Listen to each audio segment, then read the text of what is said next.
America की history में चंद ऐसे हैरानकुन मुकदमात हैं जिन्होंने पूरी दुनिया के लॉ मेकर्स और एडवोकेट्स को हैरान कर दिया था। इनमें रोडी और बोकारो का एक मुकदमा भी शामिल है। रोडी एक अमेरिकन नौजवान था।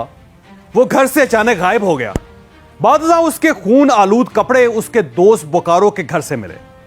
पुलिस ने बोकारो को गिरफ्तार कर लिया। पुलिस कई माह तक रोडी की लाश तलाश करती रही लेकिन लाश नहीं मिली। ताहम कत्ल की वजूहात, सबूत, मकतूल के कपड़े और आलाए कत्ल बोकारो को मुलजिम साबित करने के लिए काफी था। मुलजिम का वकील कोरी उसे अदालत में बचाने की कोशिश करता रहा मगर नाकाम हो गया। यहां तक कि फैसले का वक्त आ गया। ज्यूरी जो ही फैसला सुनाने लगी तो बोकारो का वकील कोरी अचानक खड़ा हुआ और उसने यह ऐलान किया कि मकतूल अभी जिंदा है और वो अभी 10 मिनट बाद पिछले दरवाजे से अदालत में दाखिल हो जाएगा। इस ऐलान के बाद सूरत कुछ यूं हो गई कि मुलजिम बोकारो कटहरे में खड़ा है।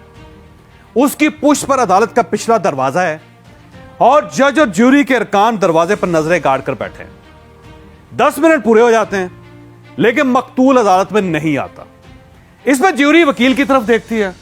वकील मुस्कुराकर कहता है, माय लॉर्ड, आप तमाम लोग 10 मिनट तक इस दरवाजे को देखते रहे। इसका क्या मतलब है? इसका मतलब यह है कि आपके दिल में भी मकतूल के जिंदा होने का शक मौजूद है। चुनांचे जब शक मौजूद हो तो आप मेरे मुवक्किल को कत्ल की सजा कैसे दे सकते हैं? वकील की यह दलील सुनकर पूरी अदालत तालियों से गूंज उठी।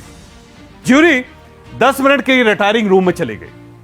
लोगों को महसूस हुआ कि कातिल बोकारो को शक की बुनियाद पर रिहा कर दिया जाएगा, लेकिन ज्यूरी ने वापस आकर बोकारो को ना सिर्फ कातिल डिक्लेयर कर दिया बल्कि उसे मौत की सजा भी सुना दी। यह फैसला एक सरप्राइज था। अदालत बर्खास्त हो गई तो वकील कोरी जज के चैम्बर में गया और जज से अदब से पूछा, जनाब, आपने यह फैसला कैसे सुनाया?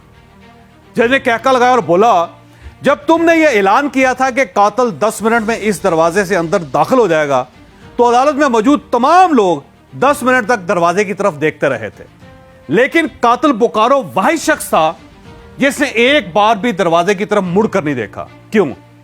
क्योंकि वो जानता था कि रोडी मर चुका है और वो कभी अदालत में दाखिल नहीं होगा। हमें इन 10 मिनटों से पहले शक था शायद मकतूल जिंदा हो और हम एक बेगुनाह शख्स को सजा ना दे रहे हो।